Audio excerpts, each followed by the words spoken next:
حامدا ومصلیا اما بعد۔ ایک بھائی کا سوال ہے، کیا شادی کے لیے فراوانی کا ہونا ضروری ہے؟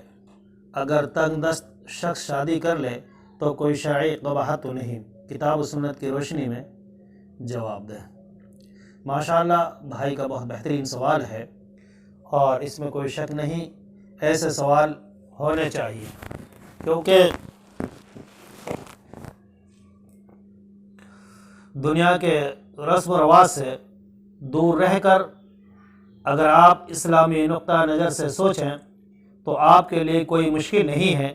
آپ کا فقر و محتاجگی اور تنگ دستی، کمزوری ممکن ہے کہ اللہ تعالیٰ نکاح کے ذریعے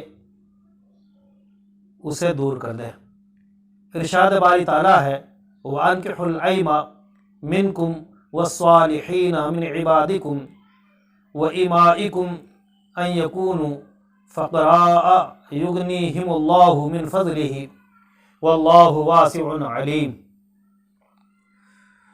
سورہ نور آیت نمبر 32۔ تم میں سے جو مرد و عورت بے نکاح ہوں ان کا نکاح کر دو، اور اپنے نیک غلام اور باندیوں کا بھی، اور وہ مفلس ہوں تو اللہ تعالیٰ انہیں اپنے فضل و کرم سے غنی کر دے گا، اور اللہ تعالیٰ وسعت والا، علم والا ہے۔ یعنی محض غربت اور تنگ دستی نکاح میں رکاوٹ نہیں ہونی چاہیے۔ ممکن ہے نکاح کے بعد اللہ تعالیٰ تنگ دستی، کمزوری، غریبی، محتاجی کو اپنے خاص و فضل و کرم سے وسعت اور فراخی میں بدل دے، کمزوری کو دور کر دے۔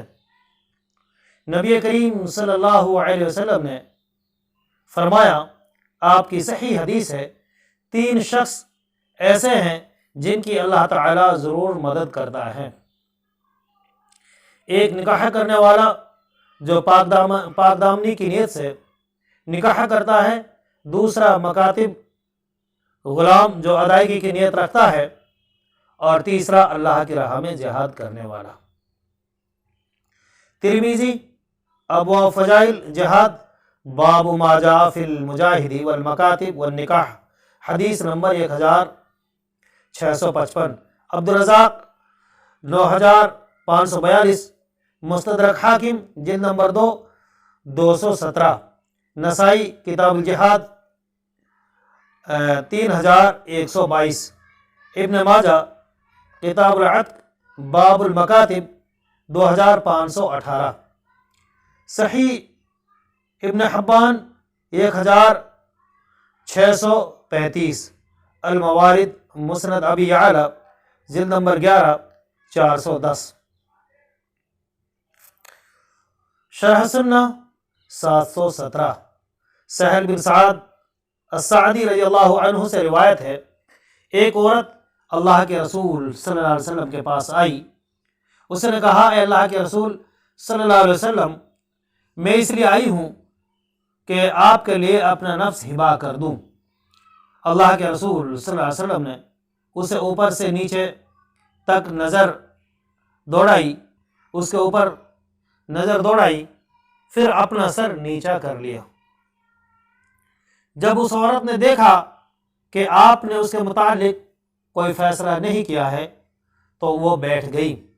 آپ کے صحابہ میں سے ایک آدمی کھڑا ہوا، اس نے کہا، اے اللہ کے رسول، اگر آپ کو اس کی حاجت نہیں تو میرے ساتھ اس کا نکاح کر دیجیے۔ آپ صلی اللہ علیہ وسلم نے فرمایا، کیا تیرے پاس کوئی چیز ہے؟ اس نے کہا، اللہ کی قسم اے اللہ کے رسول، میرے پاس کچھ نہیں ہے۔ آپ صلی اللہ علیہ وسلم نے فرمایا، اپنے گھر جا اور جا کر دیکھ تیرے پاس کچھ ہے کہ نہیں۔ وہ چلا گیا اور پھر واپس آیا اور اس نے کہا، اللہ کی قسم اللہ کے رسول، میں نے کچھ نہیں پایا۔ اللہ کے رسول صلی اللہ علیہ وسلم نے فرمایا، تلاش کر اگرچہ لوہے کی انگوٹھی ہو، انگوٹھی ہی کیوں نہ ہو۔ وہ واپس گیا اور پھر آیا اور کہنے لگا، اے اللہ کے رسول، لوہے کی انگوٹھی بھی نہیں ملی، لیکن میرا یہ تہمند ہے، اس کا آدھا حصہ اسے دے دوں گا۔ اللہ کے رسول صلی اللہ علیہ وسلم نے فرمایا، تو اپنے تہمند کے ساتھ کیا کرے گا؟ اگر تو پہنے گا تو اس عورت پر اس میں سے کچھ نہ ہوگا، اور اگر یہ عورت پہن لے گی تو تیرے اوپر کچھ نہ ہوگا، یعنی نہ یہ عورت کے کام آ سکتا ہے نہ تیرے کام آ سکتا ہے، آدھا آدھا تھوڑا ہے۔ تو وہ آدمی بیٹھ گیا، یہاں تک کہ اس کی مجلس لمبی ہو گئی۔ وہ پھر کھڑا ہوا اور چل دیا۔ اللہ کے رسول صلی اللہ علیہ وسلم نے اسے منہ پھیر کر جاتے ہوئے دیکھا تو اسے بلایا۔ جب وہ آیا تو آپ نے کہا، تیرے پاس قرآن کریم میں سے کچھ یاد ہے؟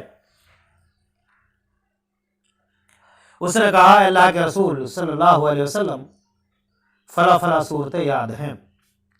آپ صلی اللہ علیہ وسلم نے کہا، تو انہیں اچھی طرح یاد رکھتا ہے؟ اس نے کہا، ہاں اللہ کے رسول۔ آپ صلی اللہ علیہ وسلم نے فرمایا، جا، میں نے ان صورتوں کے عوض اس عورت سے تیرا نکاح کر دیا، یعنی جو تیرے صورتیں یاد ہیں، صورت قرآن کی یاد ہیں، ان کو ان کے یاد کرا دے، اور یہی تیرے نکاح میں مہر کا حیثیت رکھیں گی، یعنی یہی تیرے لیے مہر ہے۔ کتاب النکاح، باب تزوج المعسرہ، حدیث نمبر 5087۔ اس صحیح حدیث سے معلوم ہوا کہ نکاح کے لیے شریعت میں لمبے چوڑے اخراجات کی ضرورت نہیں ہے۔ جس صحابی کا نکاح اللہ کے رسول صلی اللہ علیہ وسلم نے کیا، اس کے پاس تو سوا تہبند کے کچھ نہیں تھا۔ آج کون ایسا شخص ہے جس کے پاس کم از کم ایک جوڑا کپڑا نہ ہو؟ اکثریت ایسے لوگوں کی ہے جن کے پاس بہت سارے کپڑے ہیں، اچھے لباس ہیں، اور بہت سارے مکانات ہیں، اور ہر چیز کی فراوانی موجود ہے، رہائش کے لیے گھر بھی موجود ہے۔ صحابی سے بڑھ کر معاشی حالت درست ہے، لہٰذا آپ رسومات اور رواجوں سے ہٹ کر سنت نبی کے مطابق عمل کریں اور نکاح کر لیں۔ حق مہر کی بھی شریعت میں کوئی مقدار نہیں ہے، یعنی حسب استطاعت مہر ادا کرے۔ بدکاری و فحاشی کے اس سیل رواں میں پاک دامنی اختیار کرنا انتہائی ضروری ہے، تاکہ مصیبت، پریشانی، بدکاری، بے حیائی سے بچا جا سکے۔ اور نکاح بے حیائی اور بدکاری سے بچنے کا بہترین راستہ ہے، اس لیے گھر والوں کو بات تسلیم کر کے نکاح کے بندھن میں بندھ جانا چاہیے اور نکاح کر دینا چاہیے۔ اس میں نہ تو کسی دہیج کی ضرورت ہے، نہ کسی مال اور وافر کی ضرورت ہے، کسی کی کوئی ضرورت نہیں۔ تو اللہ تعالیٰ مالی مشکلات کو اپنے فضل و کرم سے درست کر دے گا اور صحیح کر دے گا، اس لیے مال کی اس میں کوئی شرط نہیں ہے۔ امید ہے آپ کی سمجھ میں آپ کے سوال کے جواب آ گیا ہوگا۔ اللہ تعالیٰ سے دعا ہے اللہ تعالیٰ ہمیں سنت صحیحہ پر عمل کرنے کی توفیق عطا فرمائے۔ آمین۔ والسلام علیکم ورحمۃ اللہ وبرکاتہ۔